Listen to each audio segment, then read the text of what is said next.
Bless you. Bless you. Welcome to the professor, guys. I mean, I feel like it's gonna be good if we all introduce each other. Each of us. Sorry. Just like whatever you want to say. I don't even know why I'm here, so. Well, Farah. I mean, I have met Farah for a long time, and she has a studio in the 6th floor, and I met her because at that time I was shooting whatever I was able to shoot, which is not about. I'm not saying I only. I mean, I shoot for different reasons.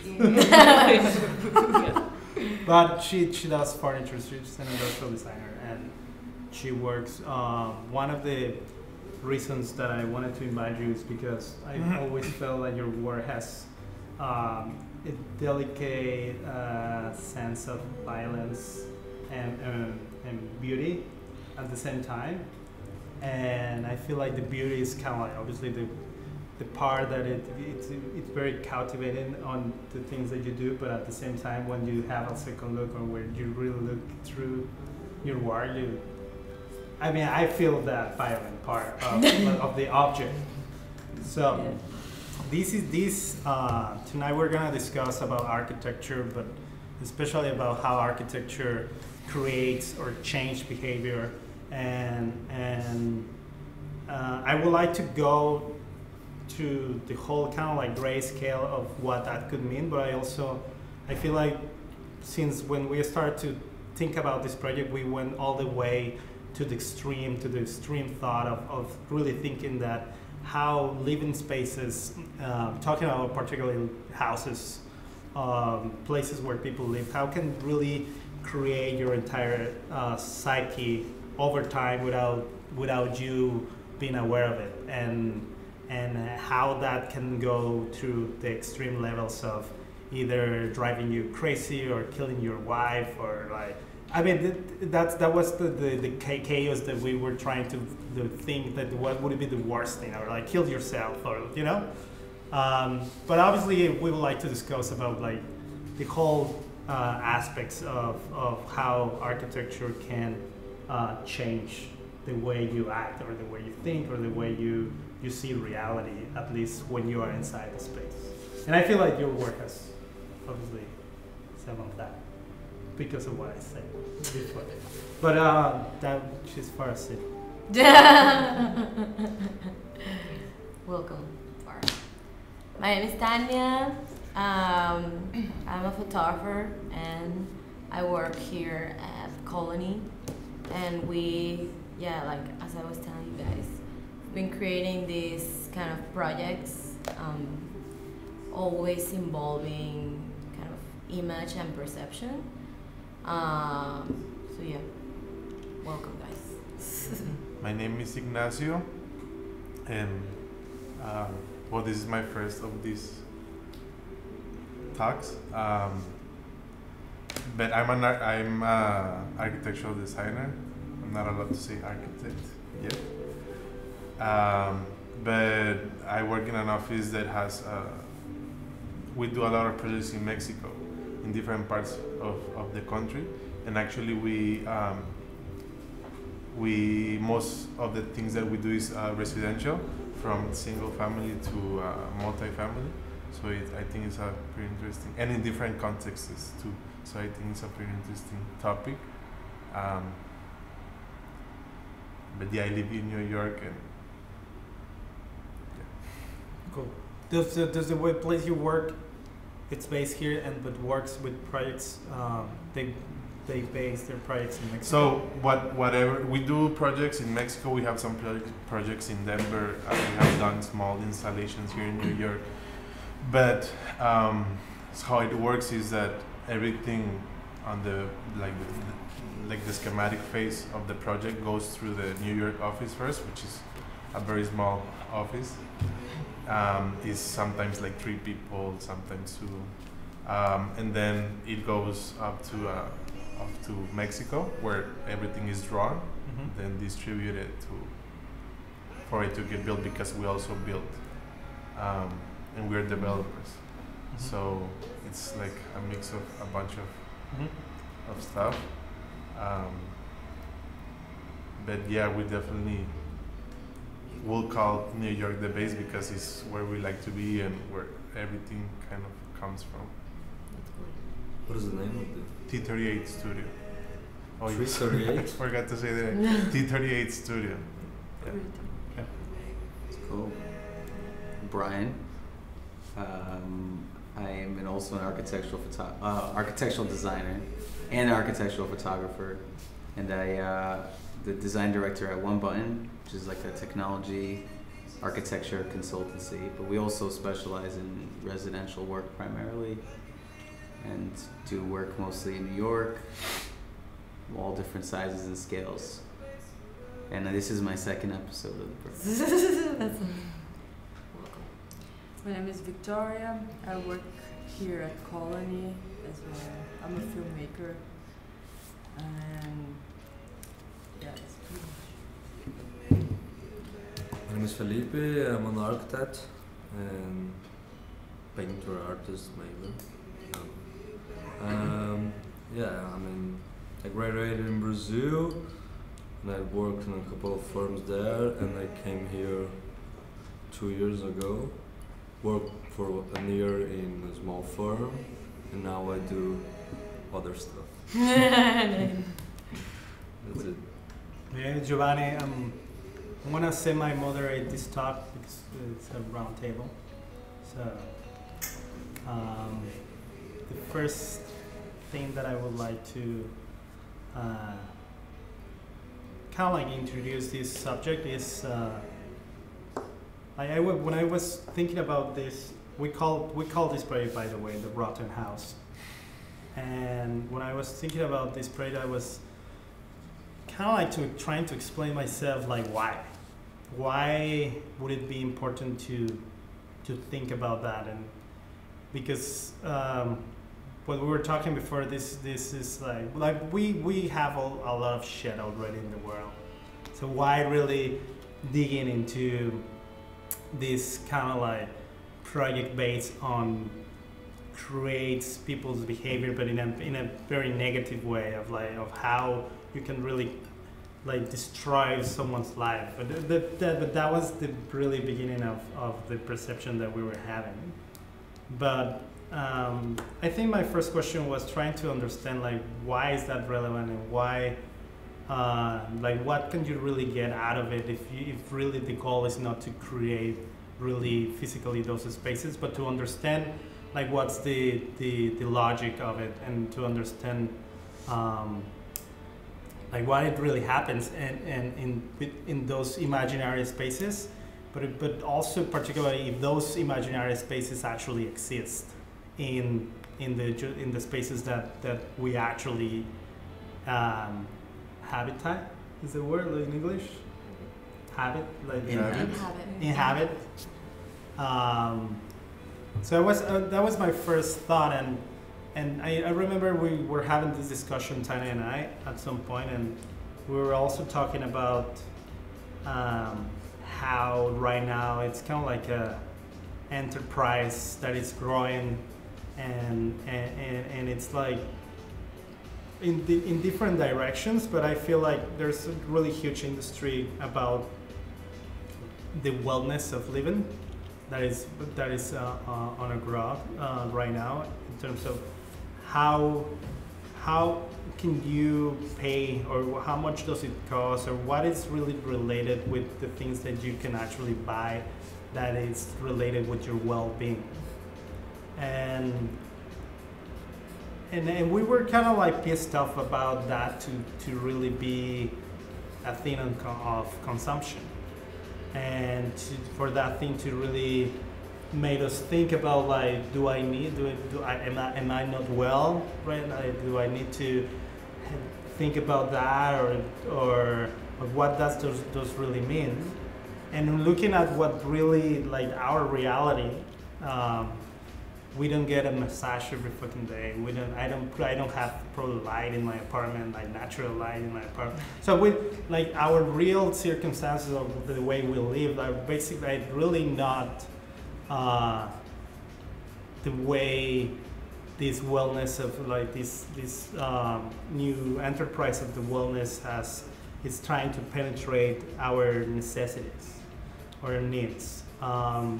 So I think that was kind of like my first kind of like piece of the map that I was trying to understand of why this project, the Rotten House, was relevant and important. Did someone has feel confronted by this idea of the well-being and to achieve this kind of well-being by either getting a product or be part of a club or getting a certain type of therapy that it's related with something that you actually can consume or want based on information that is being like putting that like in front of you. But someone has not noticed that? Well, it's all about light now these days, like natural light and air has to be open. There's like that's just understood as like a standard for well-being. But I don't think that's a pattern they try to sell as this is the well-being. I mean, of course there are like throughout history of humanity, people or that live in different places and they develop certain types of needs for like certain hours of light during the day and etc.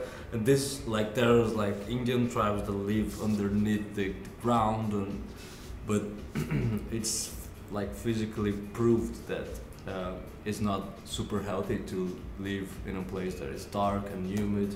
You need to produce certain vitamins. You need 6 hours of sun every day or shit like that. So it's kind of a contrast between those two realities because there is a pattern of behavior. I think in a space of well-being that can be your house or could be your workspace or could be I don't know the place where you go shopping. Because that's really actually funny because sometimes we have those malls that here in it's just like a small parenthesis, but that we have those malls here in the US that are like rotting and they're all abandoned. And they were a thing from the 90s or the 80s, the beginning. So all these suburban small houses, they didn't have actually just houses, so that there were nothing to do. So the center of activities happen in those malls. And now like the consumism is changed and those malls are abandoned. And like in Brazil, maybe in Mexico and other places, we have those malls, which are places like enclosed box where you don't see the light, you don't know what time is it, you don't know how much time you spent there. You only see, So that automatically directs you to a certain behavior, and I mean it's not actually getting abandoned in Brazil. Yeah. Because they were built in a different context, So it's true that I mean you don't actually need natural light on your apartment. Why? Because you spend most of the time out of it. Yeah, but inside of here. Sorry. Well, it's when you mention the malls and the lack of light, it relates to like the casinos and everything in this artificial environment where you're only left with this very animalistic need to consume. And that's what these people want, is like for you to like forget that you're connected to something else. And when you are outside, like the quickest way to connect to something bigger is to connect with nature. And you don't need to have a religion, a community, or whatever to even, you just instinctively know. You're up on top of a mountain, you feel that air, you feel that light, and you know it's not just you.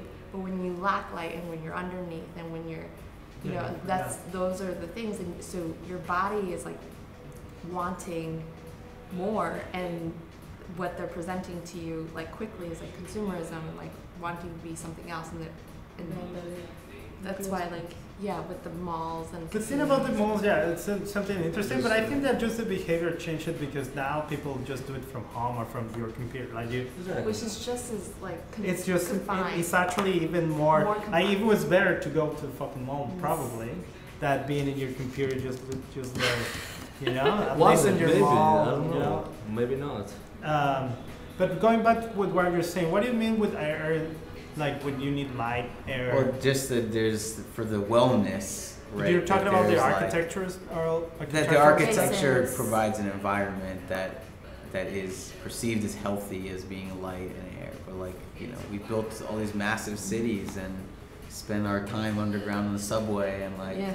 live in these filthy cities surrounded by like millions of people. It's the most like unnatural thing possible. But that's the dominant human behavior in the last like, you know, few hundred But I- years. Yeah, but that's like consumerism at its most At its peak, concentrated. yeah. Because if we functioned this exact same way and there was nothing to sell or buy or consume, we would immediately realize this is fucked up. Like, Yeah, let's we go wouldn't wanna to be here for farms. sure. Yeah.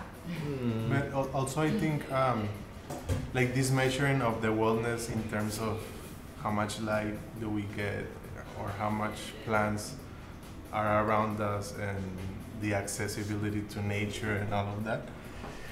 I don't know, and I might deviate a little bit from the topic, hopefully not too far, but I think, for example, in a city like New York, those things can be measured in a very different way, because it's a city where people are willing to live in a bedroom that has no windows. Closet, yeah, Yeah. it's crazy. So I wonder, like, if there's then another set of rules come to measure the wellness. You know, maybe it has to do a lot with the context, with everything that is around the space, but not inside the space itself. But I mean, also inside the space, like I can see maybe like a musician that just wants to be in like this dark space to create something. I don't know. Here, I think here that gets a little bit abstracted, Mhm. abstract, Mhm. and it can be measured in a different way, no? So I think that's also that's very interesting. Do you think people in New York, for example, like really particularly talking about this city, the feeling of escape the room and be outside, or to even thought that you might need to leave the city for a couple of days, like, do you think that's just like a new thought? Like how long these people has been thinking about this? I really, because when you're saying like this thing about the light, it's like everything is about that. I don't know if everything has been about that, or probably not, or at least that always has been the idea that you want it, but you, like, the point is like your reality doesn't really match that, and that's probably why you want it, because we've been working in factories for like how long? We've been working in building this city for really how long? And it's all about like literally being inside a space. I think it's just getting more and more absurd, because we're just more people, and now we don't care if we have to live in a room that used to be a Basement. Yeah. or yeah, except in like the machine room or whatever, you know. But I feel like how long we've really been thinking about this, or feeling the necessity of wanting to escape. I think for very long. But No? it's just That's not- why Coney Island was created, to escape the city. Back in the day when it was created, it was like a getaway for the people in the grid to get off the grid and go into this like fair, or Yeah. like these roller coasters, or like at the mechanical games that It was the fantasy. Yeah. And at the same time, I think New York is also like what you were saying about the industry of wellness. It's like the peak of that. I think so too. Like there's everything, so basically it's like an escape to like, oh yeah, in this place we passed through the other day, of like somebody plays for your baby, like somebody just. Yeah. No, but like they're in the belly, you know, something like that. So it's It's like, 1-to-1, like musician and mom with the belly, Or and the musician is just like playing. so yeah, like everything you can imagine to like feel better, like even massages, therapies, even more spiritual things. That's a good thing. Like, does it has, because before it was probably Coney Island, that it was all about, getting to the roller coaster, or like eating like ice cream sandwich. I don't know. Obviously, just like cliche. Yeah. You've been But but Well, now it's a first, cliche. no, yeah. But what I'm saying is, I guess the question is, why do you think it's new? I don't The- That it wasn't I new think since it's like the dawn of just, time. and this is Humanity. probably what I was about to say. It's not new. It's what just has changed because the escape to the escape your room, whatever, was more probably based before on entertainment or leisure, and now it's about the spirit Mm. and the harmony with your surroundings and you know now Yourself, I feel like basically. now it's about that like that has also became, and I'm not saying it's not valuable, but that has also became a business of like, of course people is frustrated, people have anxiety attacks, people is disconnected, so of course we're gonna our Thank you. strategy will be to tell them that like like connect with your spirit, come here. Yeah. But But I think like, I mean, this counts. You have this escape from your room, but at the same time, I don't think it's the room that actually causes that, because we live in New York City, and this is one of the biggest human settlements in all over the world, and big human settlements. They are also part of your house.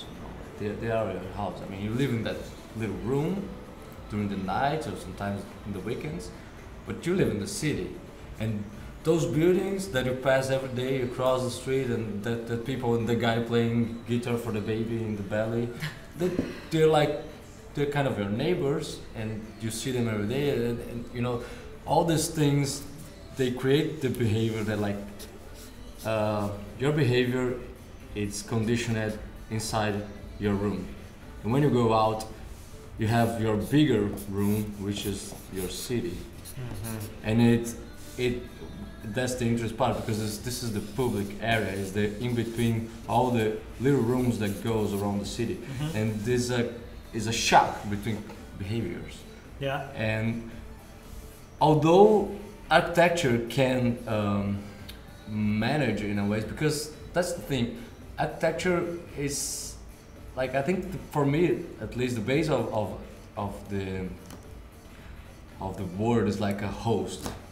Architecture was created to host something, host an activity, or host like people hunting on the caves, so they need to sleep when it was cold or whatever, so they need a place. And then when they start to have like spiritual rituals, they have this like little places to have those rituals. And then we have religions, and then we have churches, and all the churches they bring you all those, you know, like, I mean, you don't have to be religious to get in a church and you know, and feel it, you know. So it's funny because like you have your big house, which is your city, and you can't run away from it if you go to a park. And that's your free of spirit, right? That you actually need. Or maybe you can go to Central Park and find a spot there that like you don't listen to much, you know, the cars and shit like that. but going back to the spiritual part, do you think like all I'm trying to say is like the spirit now has a label that you cannot find the connection of your spirit in your house or in the sidewalk or in the restaurant or cafe. You need to actually, or in the church, you need to actually, I mean, at least for me, you need to go to these places that are made for that now. And you still, even if you're still in these public spaces, you're still inside something. You know, you're not feeling the connection of what you were saying, like the and I feel like connection starts when you really present yourself to something that's really bigger than you. And the city is like a system that works like with like codes and stimulations and things like that. it's just independent. It's not like that it's bigger than you. But when you go to nature, it's probably, it's probably you feel small. Dude, if anything, I feel like you make your own space for that kind of well-being, and that can be in a yoga studio, it could be down in the basement, and it could be wherever you decide. Yeah, it could be not even in a physical space, it could be a mental space, whatever environment you create. But that's also like when you said that architecture is the host, I think that actually it's the opposite, that people are actually expressing themselves, or they want to create an experience, and it's the people who create the architecture. It's not like the architecture is a circumstance of like that they want to do that. It's not like, oh, we have a cave, so let's go live in it. It's like, no. Oh, it's like I need a place to live. I'm gonna dig a hole. I'm gonna live in that hole that I made because I need a place to live. Architect came architect. Yeah, because it has to become. It's an act. Things, Yeah, for activities. Yeah. So the well-being and the spirit, I feel like that's like a space that's very personal, that like everybody has to create for themselves. Yeah, I mean, I think I understand what you say, but I also agree with you. I mean, I don't think that. I mean, I don't feel that I have to get out of this craziness of the city that can be super coded, as you said. Like, oh, there's a green light, people coming, the cars are going. Yeah. This guy's going to work, I'm going to work, I need a bagel, everything makes sense, everything doesn't make sense, but makes sense in the scenario of the city. But I think this feeling that you have of spirit lockness, like just rigidity, all the time being coded, all the time being, oh my God, I see this last week, this is created by the city. Yeah. And honestly, I used to live in São Paulo, in Brazil, which is a much crazier city than New York. I mean, it's super crazy, don't get me wrong, but São Paulo is much bigger and has like, 18 million people? 15 million people living there. We have what here? We have 12, 8, something like that. So, and when I used to live there, I was born there and I lived there for like 25, I don't know how many years. And I always felt like, fuck, I need to get out of this town. I need to get out. Whenever I went to the beach or out of town, nature space, I always felt much better. I worked much better. And like I had this idea that I had to live in the nature. Mm-hmm. Like a Fujiri urban, contemporary shit. When I came here, I started thinking, shit, this thing is just like São Paulo, but I doesn't feel that. But I don't feel that anymore, because I don't know. I think my spirit is calmer here, in a way. So I think the city, noisy and big walls in your face and the systematic stuff going on, this creates this kind of affliction that you have to get out. But what I agree with you, at the end of the day, peace and that calmness is from within. So when you yourself internally are not calm or at peace, you automatically gravitate towards what reflects your inner. So you might then be gravitating towards the city. And at the end of the day, who creates the city but individuals to choose? I'm going to put a neon sign rather than like a black and white sign. I'm going to choose to blast this music because that most resonates with my inner being. So it's a collective of people who are dissonant inside and them creating an environment that then resonates with them. So the city is, at the end of the day, like a collection of people who are vibrating on a similar level, because if you didn't vibrate, you would leave. You'd be like, this is too much, I'm leaving. Yeah. So the peace will always, at the end of the day, be something you have to vibrate yourself. Like there's people who fall asleep on the subway. I don't understand how it's possible. Yeah. I love it. It's just like that's like heaven to them. And then for like the person next to them, they're like ready to die. Like, but yeah, it's the environment to different people is so that it can be completely opposite. And it always like, even like the little cart, we have a hello cart out here, right? Like there's like a neon sign, like why? Yeah. Like why? But which this one? is all the on the corner cart, in Milton, It's so intense, and it's so bright. Like, But it Oh, was shit, a I culture, saw that. a collective of people that decided this is the best way to consume or to create, like in a Yeah. most appetite hungry state. Mm-hmm. All these micro decisions are based on like an inner vibration that is whatever level that you're perceiving to be either at peace and exciting or like totally dissonant and awful.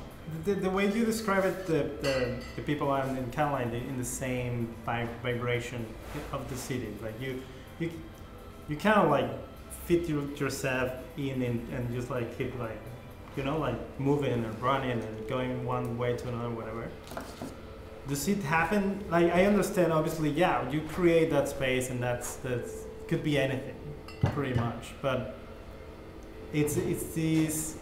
Can we think about this as a communal space of this spiritual space, or is it really just like an individual perception and experience that this is my space, my center, and I don't give a fuck about anything else? Like, does it has to be like that? Because I feel like what you were saying of like people living in the woods, they were probably just like the same vibration that you were describing in the city. They would feel probably the same vibration by living in the woods. Like, like in Yeah. terms of like this connection with what is spirit in you and your surroundings, etc. So the same connectivity that exists in the city could exist to find this spiritual connection, but not with my own cave and interpretation of my well-being, but as a well-being for many people around me as well. You're asking if collectively as a community can we create a more calm spiritual space? I mean, does that does that is thought about is thought like that? Because I mean, going back from where we were saying at the beginning of this kind of like well-being enterprise of like selling you that lifestyle or selling you that well-being. Well, that's not, it's just up to the client, right? If the client's like, I want, like my highest level is like wealth, and to show that what's their interpretation of wealth, or if someone's like, we want to create the most calm, spiritually elevating space, then that's our highest goal, and the designers pour in to create that. So at the end of the day, it really depends on the client, whether it is a government or a private home or even like a nation, right? If a nation's all about wealth, then their architecture is going to reflect that. Yeah. If a country's highest level is like religion and peace and meditation, that their architecture is going to show that, right? Like if you go to, well, anyways, all Yeah. over. So it's just who the client is at the end, right? I mean, we're individuals, and there still are people who create little utopian like villages and things because they want to do that collectively. Yeah. But it's very hard. It's always been like a very elusive thing in architecture. The utopia, like what is the Yeah. most ideal way of living, but inevitably all of them sort of like vibrate in the wrong direction, or like there's some tension, or there's some like disagreement, because that's how we are. We all can't agree on everything. Right. So it's very hard to get the consensus, and then utopia crumbles, and Yeah. The truth is, like, architecture may control your behavior just as by you have to enter through this place to this door, and have to go turn here and talk to this lady on this table. They do this. It's almost, it's bad, but we cannot get. It's almost impossible to not do it unless you do a project without a program. And that's the thing I want to say. We can control behavior, but we cannot predict it. You know. Mm-hmm. So, for example, there's a park in Brazil, in São Paulo, and the Niemeyer, one of Niemeyer did shape Mhm. art. He did this. It's called marquise. It's just like a ceiling. Like Okay. has this like a beautiful shape like this or whatever. It's just this, and this is like a plan. So underneath it Okay. is just the same thing on concrete and with little round columns and there's a little museum here, another one here, a big one, all modernist. And this is nothing. It's nothing. It's just a concrete floor and a concrete ceiling. Everything open. And this was created in 40s, 50s, I think. And nowadays it's used for skaters, like all kinds of skateboards, the shoe skating, whatever fucking skate you wanna say. They use it like 24/7 throughout the week. And Nehemiah never thought about this could happen. You know, he never did that for skaters. And they could like say, oh, no skateboarding here, but you know, like people just adopted that. Created it. I mean, architecture for a client, we have to control people because there is this monetary situation. There is this, so it's very hard to say that as a host or of activities. How could any space that they're selling you or you are building, not trying to grab, to hold it, to your spirit or to contain it in a certain way that it was being told to when it was like projected. So. But do you see that change as just a pure manifestation of? Pure manifestation. Yeah. Which is, I'm sure the architect will be happy. Oh yeah, no, he would be crying if he saw that. Yeah. What was at the beginning though? It was just an open. Nothing. Yeah, it was like it was a marquise. You know what a marquise is? Like it's a translation for awnings. You know awnings. When you have a door, there's like just a place for people don't get get in the rain. Oh yeah. It's an awning. Yeah. But you also look, there's plenty of examples where the intent was to create that like healthy, beautiful, nice thing, and then it turned into like the complete opposite. Yeah. You know, like I think it's so very many parts of the city are like that. it's very hard to do that, no? When you try to focus it on a healthy whatever that because means. you can predict Exactly. I mean, you have these kind of universal values in architecture, no? Like the roof, it's to provide coverage. A wall is to support something or to separate a room. But at the end, human nature is the one that decides what to do with those empty spaces, like that space between the roof and the floor. Yeah. It's gonna be filled out with humans, and they decide what to do with it. I guess. I mean that example is good to, and even if it doesn't has or it could have something to do with this trying to find a well-being or the spiritual connection with whatever. At the end of the day, architecture is exactly what you made of it. And that obviously what you connect with, like your space, whatever the spiritual spot is, you're gonna make that. It could be, like you're saying, not even a space. But my point of what I wanna go back to from what you were saying of like you were saying that pretty much like the options are there. Like you can either go and get a massage or go and meditate to your room. Or you were saying something like that. Like the options are available for depending on the buyer or something like that, right? Is that what I was saying? Yeah. Like if you're in a bad mood, even a massage is not going to get you better. Right. Like if you're but really do you think that has inside, changed though? What? Because I feel like that has changed. No. Yeah, Has it? because no, it has changed. I Like, mean, it's society. Like it's what's more available out there. controlled right now because I feel like, What's more controlled? like for Well, you're example, being with told organic what's good for food. you. Yeah. Exactly. That's With the point. The thing you always have options and Mm-hmm. and if you're like conscious enough, you will say like, "No, I'm not gonna buy your shit because I'm when good. have you not been told? Huh? Like, when have you not been told what's good for you? It went down to religion. Like that's why certain religions you don't eat pork or like you don't eat chicken with the egg, and like it was always told to you, but just in different avenues. But do you think so? Like, yeah, I No, mean, for sure. at I least mean, the like- connection with religion was like a true, or like true for yourself, right? Like if you really believe, way like, back when people were dying of disease and they didn't understand why. So instead of it, religion was stronger than governments. So how would they?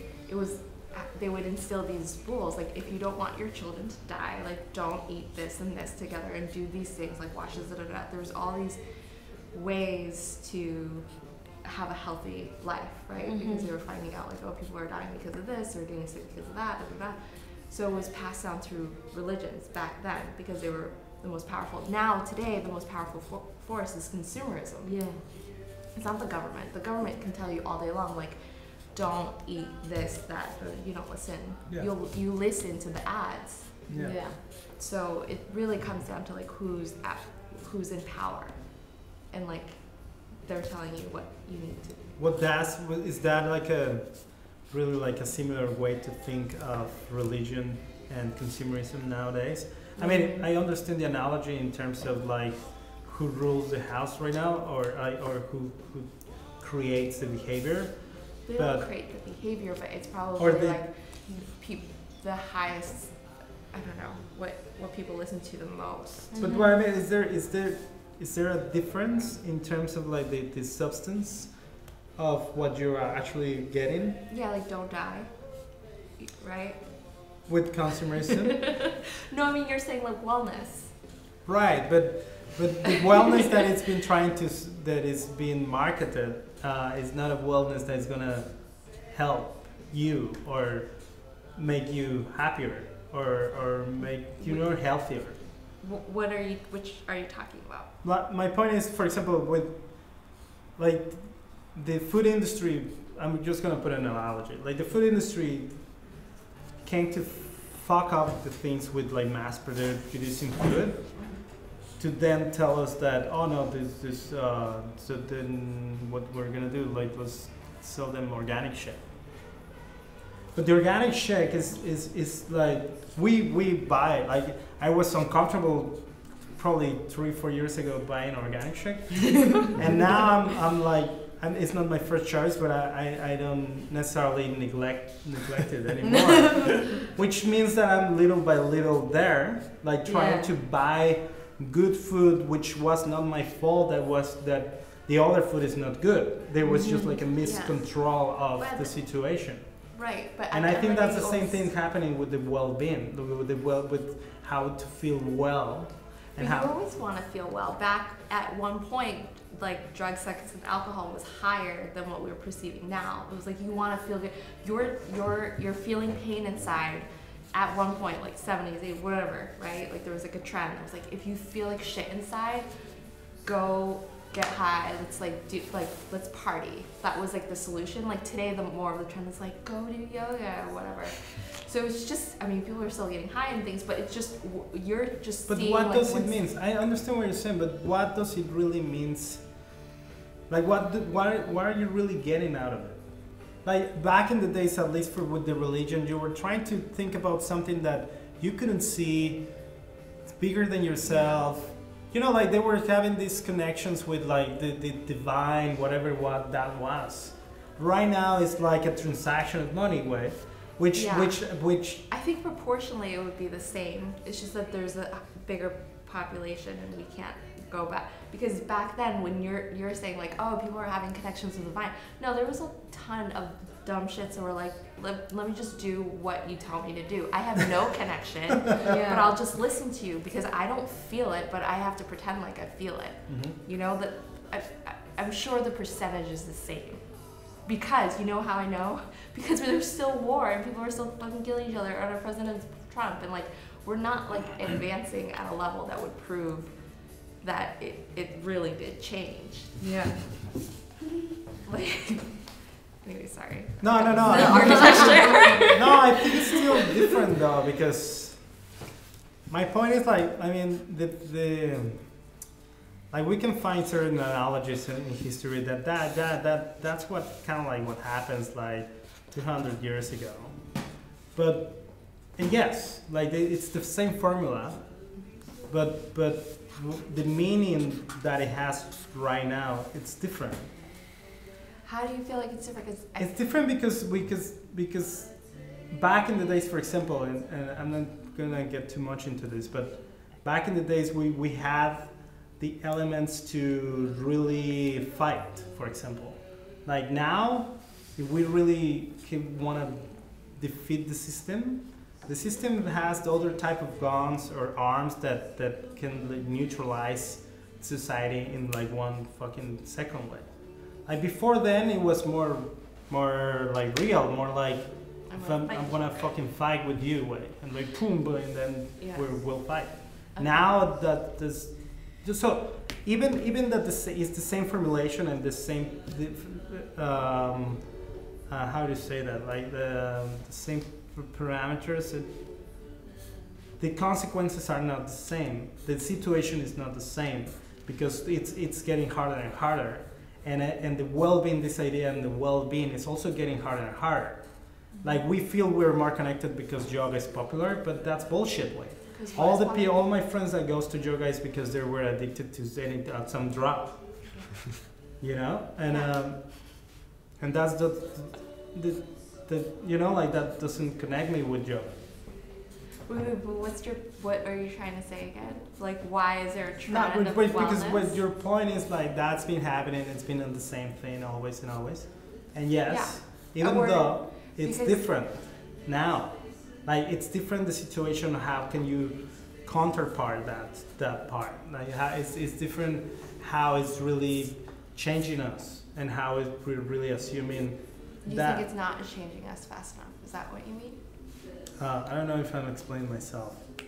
No, not changing us, but the way they used to fuck with us, it's been the same, but the way it means for us now is not the same. Like the way it has, the way it really means for our like what is happening is Because not our the values same. have changed, right?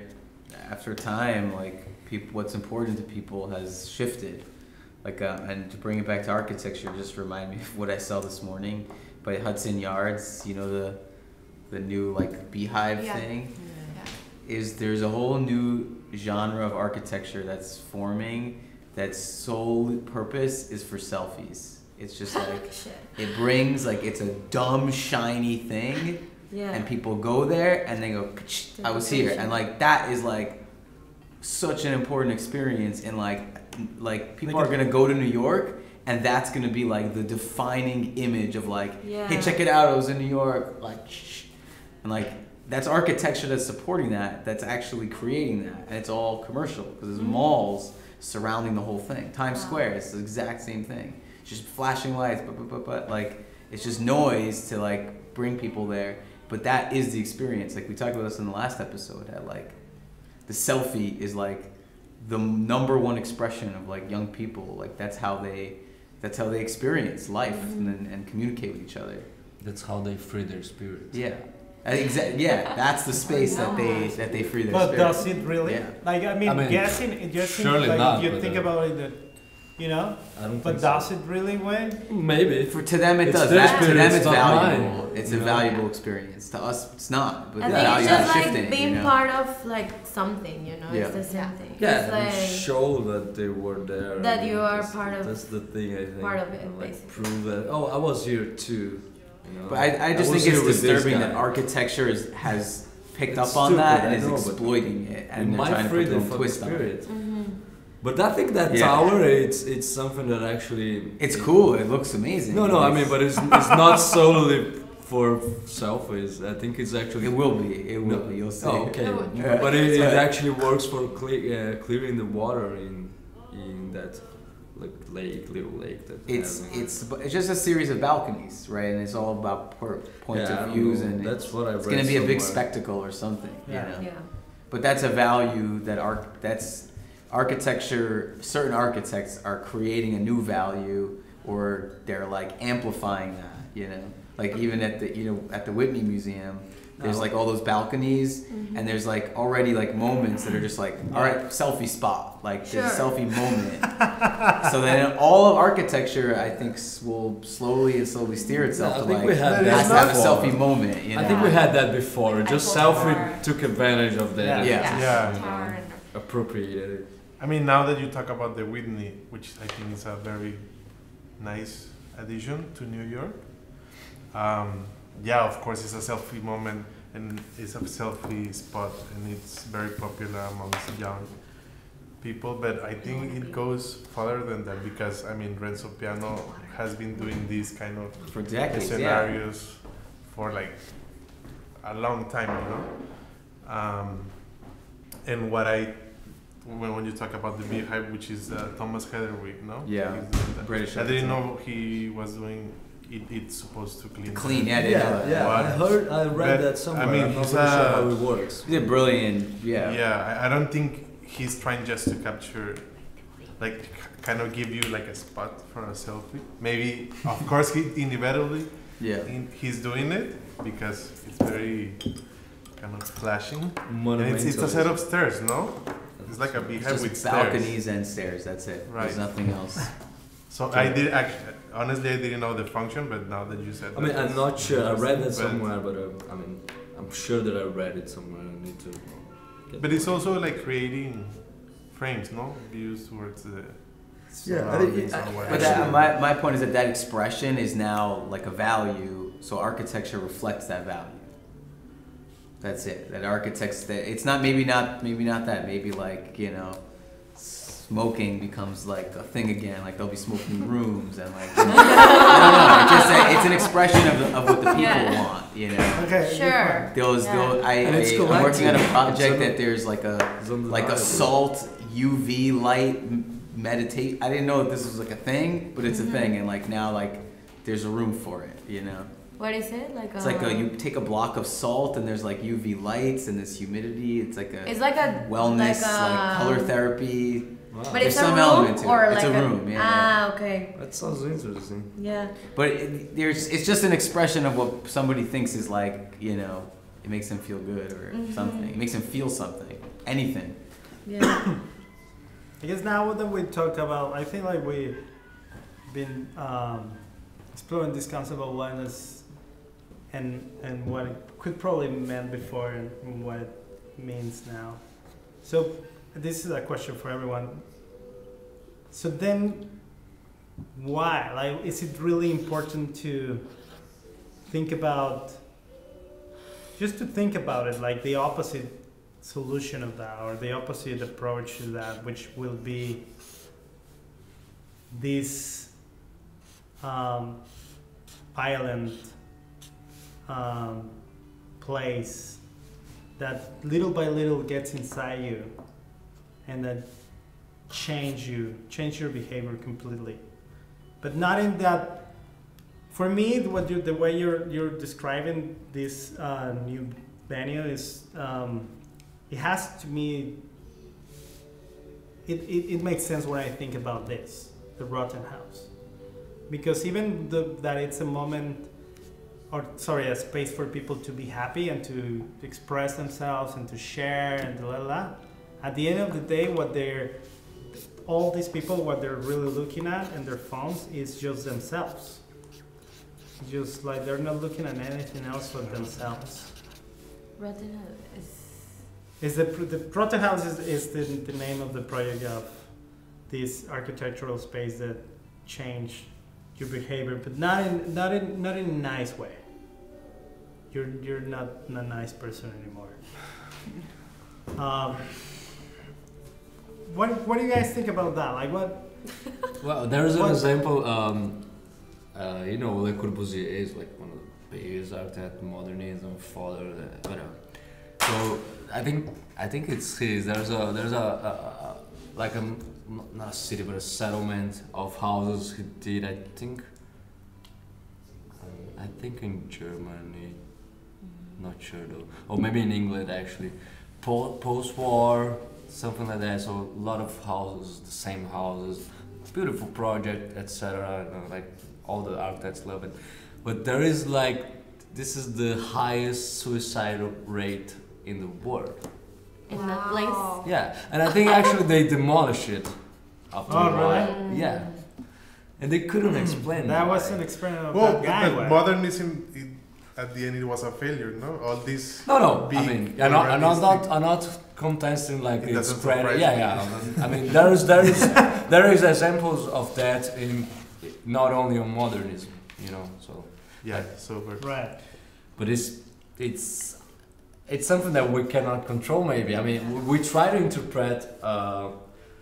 I think there should be a more esoteric class in terms of space for architects because we learn at least we try or we teach how to work with light, which kind of hours of light are good, how big is a space that a human body needs, how many human body there's in the place, how much space you're gonna need for working, for relaxing, for whatever activities you're holding.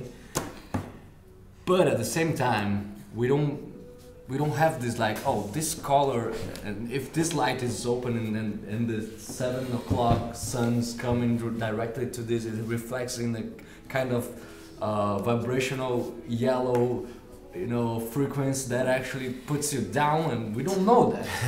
You know, we're never gonna know that. Circumstances. Yeah, if you put a random. bin over there, it's too heavy and it's always above your You're head, gonna you're gonna think, feel like, oh, yeah. this thing's gonna fall and smash me on the ground. You know, like, However, you can build spaces that are not by accident, but by like a pure intention of making people feel like that. Like you will never know, and I get your point. I think you can but do you that. can know. Yeah. No, you can. yes, you can. Experience it. If you experience that, you have to discover what makes you experience that, where and why, and then you try to replicate it. I mean, Maybe it's that, but for example, I'm gonna put this example. You know, the Jewish Museum in Berlin, Oh, yeah. which is like, I don't know. At least for me, it was a Crazy. unique experience. Like these rooms that Libeskind creates, and of course, he didn't live the Holocaust. But I wonder how he was able to create these spaces, which are really like very strong. Like they really change. Like they really do a thing on you.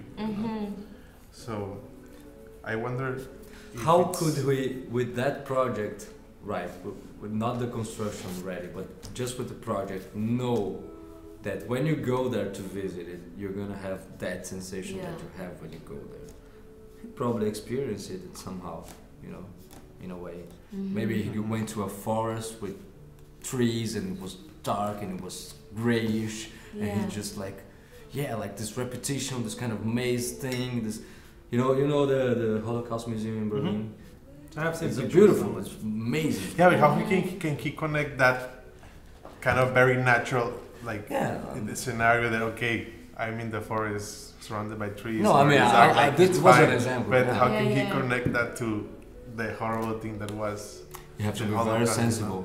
You have to be very The thing sensible. about- There are architects that are very good architects, and they're not that sensible. So, you know, like, I don't know. I guess, I mean, going back to what I was saying is, like, everyone's experience can be one thing, and it would be pretty much impossible to know what it would be, like, the interpretation of every single person inside a space. But again, I feel like as an architect, you can move things and make things to be universal, in a sense of, like, there's just someone inside a space. I don't need to know who you are. I have no clue of like how you will interpret this, but this is what it is. Yeah. Yeah. And I feel like that's and going back to the project is like what we were trying to think, like nothing that it's been measured to tailoring the experiences of each kind of like different personalities or persons, but to really, because I feel like that at the end of the day, that's what we all get affected by architecture. It's not like, we made this fucking street order just for the first people that was living here 250 years ago. No, this is like now affecting us, all of us, and the way to think about like the architecture, how can we involuntarily be part of it and be affected by it without necessarily having anything to be related with my knowledge or my background or who the person I am, but still affect me. And you can still, as an architect, find that language. What I've been trying to think is like, what is that language then? Like, what is the language who affect us all in the same? Yeah. Huh? Restriction, because on the most basic level, like everyone needs freedom, whether it's in space, whether it's in your action, whether it's your thought. Restriction. And the opposite of freedom is restriction. But there's nothing, I mean, even if everything, it's just everything that you would ever want is freedom. When you don't have the freedom. But does it make sense? Like, and I want to hear this from you. Like, does it make sense to think about something like this, even in a very hypothetical way? Like, does it make sense to think about this rotten house? Why are you thinking about it?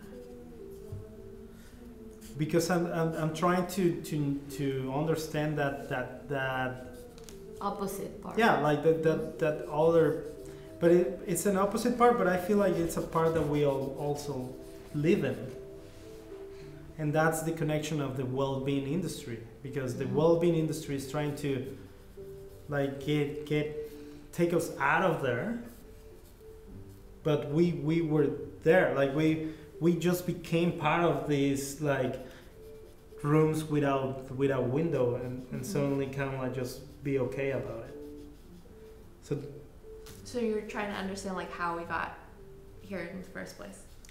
I'm trying to understand this first, like what this could mean, so I understand how is that reflected on the real life. Because this project about like imagine a house that is gonna make you kill your wife. It's a very like very it's a story, but the real sense of that is how we ended up feeling in a city and in public spaces that I'm about to kill my wife, and I don't know why. Well, looking at like what started cities in the first place was to feed your family, like right at the very beginning, like farmers, everyone was out making their own food, and then once there was a surplus, people could have specialization of crafts, and that was you could only do that with a collective of people, and they had to go closer and closer together. Work together. So like looking at like how cities had started, Because is that really reflected of what the city is right now? I'm just saying because it's been like that, but it's not like, we have some of that, but it's really just that we just want to be here, and it doesn't matter how fucking compressed we are, you can always fit more. Right, but at the end of the day, it's like we're choosing not to be self-sufficient in our whole life. We're choosing to be specialized in what we're really good and what we really, really enjoy doing, which is what, that's the us. best level. Yeah, like that's. Or just even to be able to survive, right? Because the opposite of that is to be fully self-sufficient and be able to live off the land. And if everyone chose to do that, we couldn't. The planet actually can't sustain as many people per square footage that we have, which like on a systematic level drives people to cities where you can share resources, and the whole thing is built so that we can actually sustain the population level that we're at now. Yeah. But like when you guys were talking about cities, it just made me think about like all the shitty people in the city and how like it can sometimes like architecture. I've always felt like it's like a lens for just like behavior and like feeling and emotion, and like good architecture like does that really well. So like if you're like you want to go to a place to feel good, like that place will make you feel really good. Like if you want to go to the bar and like feel like shit or something, like you really get fucked up like, if you want. Yeah. So the city is the same way, like sort of like what you said about the city just being like a bigger house. Like if there are people every day who help each other, do nice things for each other, but it also brings out like the worst in people too. Like just people's behaviors are so despicable. You're like, why does this person feel like they can do this? Like Subway is just like the perfect little microcosm. Like, you know, like the people who like lean on the pole, like. Yeah. So my reaction to that, is like I always grab the pole and like I try to like take my hand. That's not who I am. I just like it just brings it out. I'm like, oh, I see that person. Like I want to do that. Like, oh, you're gonna hold the pole. Like I'm gonna rug my like knuckle in your back. It just brings that out. It just like brings it out. Yeah. You know, like even people like for me it happens like walking. Like when people are just walking. I mean, obviously there's supposedly lanes you have to walk through the right if you're going that way. yeah. But when You go to the other side. no, I go like my side. Yeah. But like when people are coming towards right. me way, I just don't move. It's like Yeah. no, I have to move. But it's like little rage that is just it like brings why it out. are you It brings not? it out in everybody. Yeah. It's the lens. It just like focuses like all this intensity, good Yeah. and bad, like both. And it's just little. I mean, I guess Yeah. that can be translated into basically architecture. Yeah, but I think those conflicts, they, But the they are restriction. the as you were saying, they are the Yeah. beauty of Yeah. what city brings. You know, like those little accidents that Yeah. these people, this guy is angry, he's pissed off, he worked the whole week. Bounce and off each he other, don't yeah. want to fucking move the lane, you know, like walking lane in the subway. Fuck you, get out of my way. You know, look where you're going, motherfucker. It's like people do that, and it's. I mean, of course, Well, it's rude and you know hurts people. Yeah. Sometimes the other people are super sensitive. Well, it hurts me in the subway. Yeah. Like, but it's at the same time it's very interesting because it's not actually it's not actually a place to establish it with a certain architect designer. It's a subway. It's architecture in its minimal. Of course, I'm not diminishing. Yeah, but I mean like it's not something that it's unique. You just go through there. It's not really a Yeah. space. It's a Yeah. passage.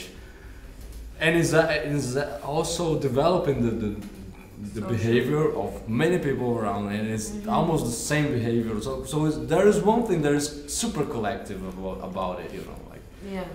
So it's kind of that thing that you were saying. How can this guy kill? Why all those guys suicide themselves in that place, that Corbusier? It's a That collective was his thing. plan. Yeah. Yeah. I mean, maybe it was his plan. We never know. But Yeah, I think like for a project like this part of really making it affect your behavior and like really getting to the point of killing yourself. I mean, your wife or yourself or whatever. I think it probably has to be something like about obviously repetition, like something that is always happening to you. I don't know. Yeah, and And it's like- very personal at the same time, like kind of something that drives you crazy and like a physical Yeah. external aspect Yeah. that bring that yeah, but dips it's also into you and kind of like I don't know. I keep thinking about like those maybe sound, when Mhm. like sound you. I think we get live that in the rotten repetitive house, right? thing and That sound, everything. Or all even these like places the are- there is a walls that you already physiological. there. There's a physiological. Reaction. Yeah. Yeah, Yes. to a lot of stuff. So maybe not. It's not even a physical construction. Yeah. Like colors, vibrations, sound, light, how much light you receive. Yeah. But going back to the chemicals. restriction It's all point, about chemicals, to be honest. the The chemicals inside your body, like how do you react? Oh, the Yeah, everything that you produce or cease to produce, we have a. So you don't take too much sun, and then you don't produce this, and then the thing above It's all- your liver stop gonna produce that, and then you're gonna get depressed, and then the depression will develop a madness inside, and then you're gonna kill your wife. It's a whole little process with chemistry and physiological reactions to architecture, to sound, people to behavior to Right. food. So how important is to understand what you're saying, You have to Feeling- know the whole function of the body. feeling, but particularly feeling that we, as you were saying, the restriction part, it kind of like clarifies a lot with me right now because I feel like we live in the restriction right now. Like we think we're free, and but the most, and I can say this at least from my education and the education I see here, since people is just like growing fucking up. The education is about it's pretty much about like understand what is not okay to do. Don't what do this, don't do that. Like how to behave, like how to be a good person, kind of thing. Because And- freedom is just a concept. But it's really the opposite of this. As this is also a concept, like There's- freedom. Like there's ideas. There's just like ideas of freedom, and there's like fucking freedom. What is fucking freedom? Fucking freedom is like is not making sense. Like. Fucking freedom is stop the time. Fucking freedom is it's really naturally just see the world with a different pair of eyes. That's what. So what it doesn't freedom exist. Is. It does exist, way. It does? It's Yeah. Who complete, got there? it's complete expansiveness in the mind Yeah, okay, Yeah. but it's a concept. versus what's not. Restriction is not a Restriction. concept. Oh right. What? Well, the restriction is like it's an outside force kind of pressing in on you, right? You really, I think people are free innately. Like you're only restricting yourself if you know, like your ideas and everything manifest from yourself, but it's your whole context that kind of like surrounds you. So architecture too, in a lot of ways, it's like the context you're in, the city, the house, the environment, it shapes you and it like points your head in different directions. But if you had none of that, you are completely free, you know. Yeah. And it can exist for a short period of time. It can exist for forever. Mm. I don't know. I feel like You don't most believe in people. freedom. I think like most people are in the dream of being freedom. free, way, of the idea of free. Like the idea of free represents for most people, and this is gonna sound. That's the problem with the real freedom, that like no one is gonna understand you, and you were probably gonna. Everyone is gonna probably think that you're crazy. Because to achieve this type of freedom, it's like what we can read in magazines, or what do we see in, like, if you Google freedom. But to achieve this type of freedom is to really not make sense with anyone. So it's just disconnect from, like, Isn't it too self-centered? society as we know it. And selfish, or Well, it doesn't have to be, right? You can get to another level with pure freedom, but have your highest goal to be part of a society, to help society. I feel like a lot of people have done that. Like if you look at Gandhi, or like, you know, they have achieved freedom, but they put their life purpose to freeing other people. So you don't have to just be in the cave being like, oh my God, I'm so free. You know? But See, that would be interesting. Like now that you say about Gandhi, just is he was really free, like, because inside of his own freedom, I mean, there was, it was still kind of him, kind of trying to, you know, teach or, you know, show this, but with that comes also like a responsibility or like a, just like a this part that just freedom might be just like, just, you know, nothing. You don't have to No, even be own dirty nothing of or passing knowledge or like getting into this position of being, you know, Yeah, like like- But why is it Illuminated. oh, like yeah, Yeah. like burying, yeah. burying this. But you take on that responsibility once. Well, he took on that responsibility after achieving his own spiritual freedom. Because it's not just, it's in our world that we think, oh, true freedom isn't selfishness, but actually it's it's one step. You have to be truly selfish to your goal for that freedom to then get there. And then once you're there, you realize no one is free until everyone is free. And then they dedicate themselves back into the, you know, the grit of bringing everyone up. Pues sí. But yeah, I still feel like it's kind of, I mean, even disconnecting from architecture, disconnecting from concepts, disconnecting from like society now, like freedom, I guess, like spiritual freedom. What does it even mean? Like, you know, are you what's your restrictions, or like Gandhi, how was he like free? Well, like the pursuit of if you're a freedom. spirit, you know, you have this. I mean, I like this concept of spiritual freedom because it's more tangible than actual freedom. The concept of freedom. There's no because I mean, you can think of a collective spiritual freedom. Let's suppose that Gandhi, he could actually free everyone on the world, and we were all spiritually free, connected in our brains, so we will all close our eyes and see like other spirits of everyone, and we could do whatever the fuck we want. But we are conditioned first to our brain, that is, imagine the whole thing. To our community. And like I'm thinking that those other spirits that I'm seeing in my brain are actually true or part of a bigger thing than not actually part of just my thoughts. I mean, I don't even know if they are or not, but I'm conditioned to this area inside here and not outside here. I mean, there are two worlds, so it's not actually free, you know. Should be like a whole thing. Should be just not just inside, you know. Not just spiritual. Yeah. I mean, that's what I think. But the pursuit also is saying is like that in of itself, like, oh, I have to be free, I have to be free, like you're enslaved to that thought. It's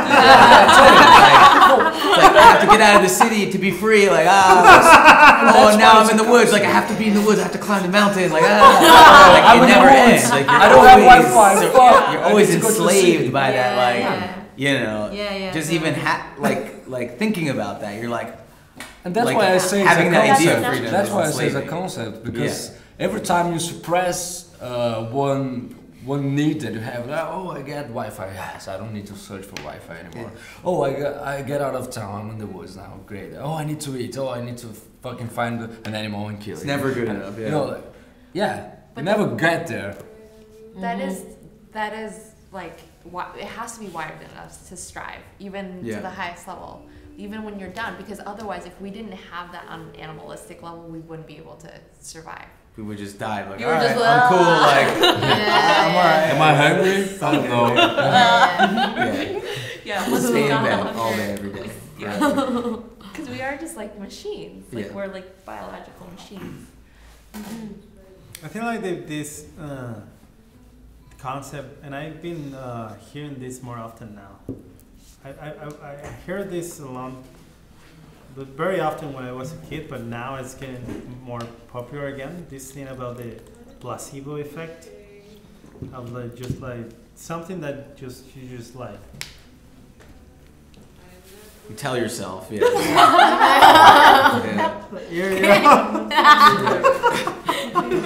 I don't know, that's the way I imagine it. Making something, I don't know exactly what. That just, I feel like it's good. You know? But you know it's a placebo, but it still works. Yeah, but it still works. I feel like. What was that face again? Yeah. I imagine like an ice cream somewhere. Is it cold? But I feel like that has a lot of like sense with the way I think like my surroundings and everything that happens right now. Because just by the fact that everyone knows that shit is fucked up, like we need to really transform or reform. Came to really new, authentic ideas of like how to do now things and how to really react with what is happening, and like no one like has a fucking clue, right? So like you just go to the ice cream and that's much better because it still feels good, you know. And I feel like that's my problem. Like that's my fucking, and that's why I was so not into organic food, and now I buy that shit way. And I'm so not into this wellness industry, and I don't want to buy that shit anymore. But it's more. I feel like I understand that this is not for everything, for everyone, and probably most people in the world is not thinking like that. But I know it's a chance right now to how to play with us again. Yes. Like how to like make fun of us again, or like how to, you know, like make money out of us again. But what if it is better? It is better for you. What? No, it is. Organic is like we are making steps. Like That's not the for point. The point is not like it's better. The point is why it's better. Like why am Why I now? why am I in a point of like have like to consume Having to this? get. Why organic. did we ever came up with the GMOs in the first place? Oh what? GMOs in the first place. Genetic modification. Yeah. Like why it was out of control Because that I like, need we're out this. of food for the amount of population that we're at. Why did So we stop then that's a smoking previous inside problem. That's a It- previous problem that But we're always resolving the next problem. So like we came up with the GMOs to feed everyone. Now we're like, shit, that's making us unhealthy. So the But rich you know can what? eat- Problems the rich now, can eat but the problems organic now food. are created. Way. What? Problems now are created. Who fucking created them? Just the Someone order else. of things. No. This is where The thing about food. You don't. I mean, do you really think they didn't knew that it was going to get out of proportion, out of control? But Of course that's- they But knew. that's also people. Like to ever say something is out of your control is complete uncontrolledness for your life or whatever. I'm not saying it right, but at the end of the day, we're the ones. Everyone's collectively making micro decisions to make the big guy whatever you want to pay that big guy is to make money. They're only reacting to what we are buying on a daily basis and what we're heading towards. No big evil person is making fucking decisions for us. You know, it's all. You think you think it's on plan? It's just. Everything's Like a how reaction it's- to everyone. There's no like some evil person be like, we're gonna, you know, put all these Think chemicals. so? We are, It's we the are first overpopulating. rule of commerce, like demands generates. Sure. And like at the end of the day, we are overpopulated. We are an overpopulated Earth, and there's people who are also obese and That- eating too much. Yeah, but that's there's also people being. starting- But that's So, like, also being how do planned. you- Do you don't know? Do you really think that the government didn't knew like that we are overpopulated?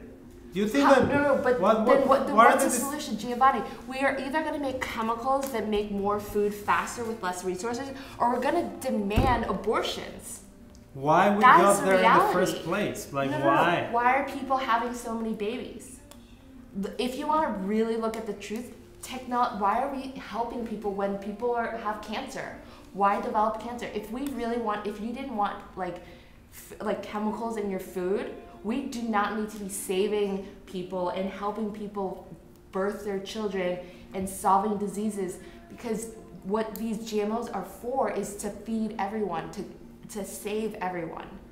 So because the population is booming, because medicine is up, birth is up, it's a supply and demand thing. Some guy isn't sitting there being like, I'm gonna make a lot of money off of food. There are people who need food.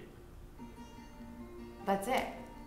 But then there's somebody saying, okay, there's people who need food, but I gotta make money off of that. Yes, Yeah. but we're all making money. Like at the end of the day, everyone's making money, but it's not like some. If you On really look at it, there's an ugly truth What's the to real like cost health. of that money? I mean, I understand what you're saying. Like, But- my only point is like I really don't believe that that was a problem that suddenly just went out of proportion, out of scale, out of But is it out of control. proportion if I think that it's a was a co- problem that they knew that the population was obviously increasing. They knew that there were not reason to stop it. They knew. I They mean, knew the concept, friends like were. on the most basic level, right? You have a family, and you're like, shit, I only have so many resources to feed them.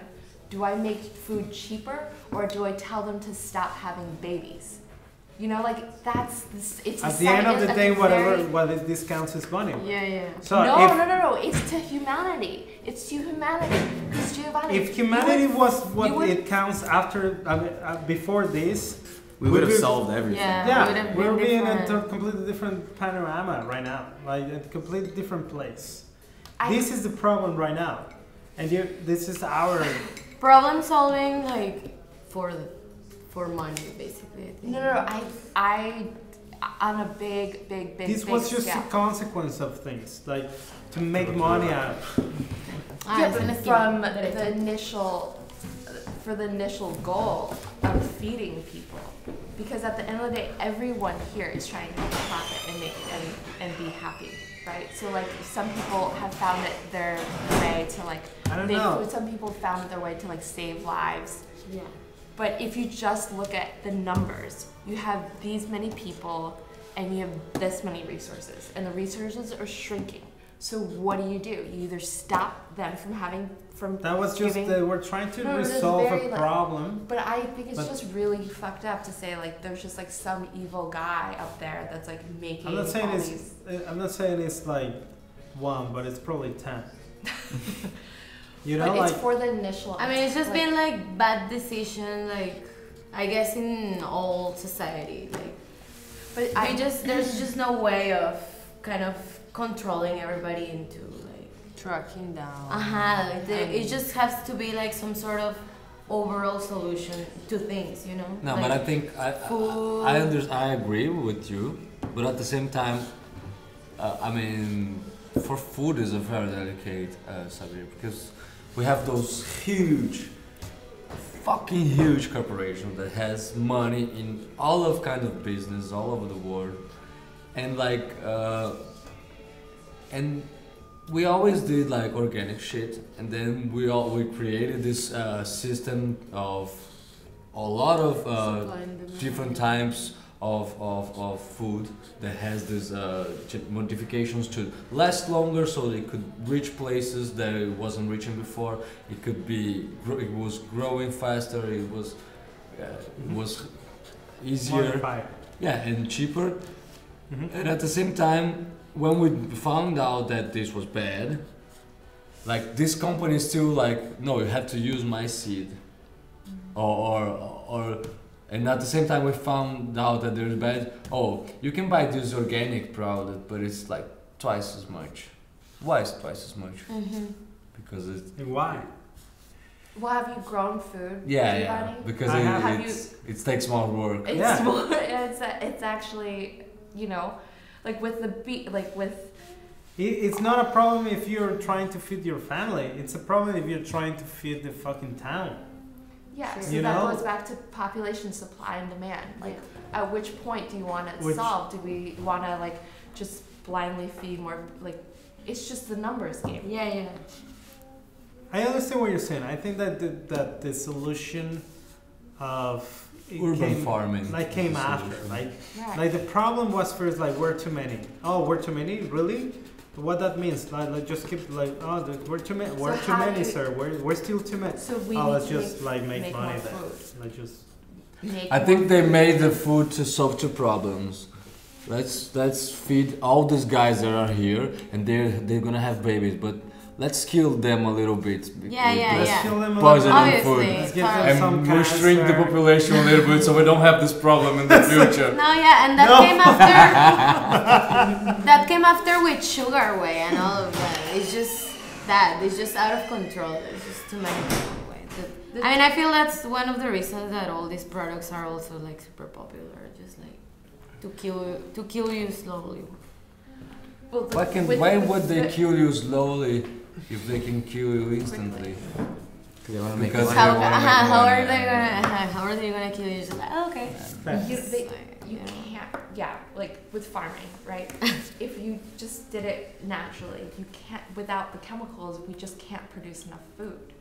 Because the soil needs a year to just rest after each crop. Mhm. So instead they develop crops that could just Mhm. use the land every single year. We just Mhm. actually don't have enough land for the amount of people that need to Do you eat. know how much, like probably 40% of the food that is produced in the US is waste.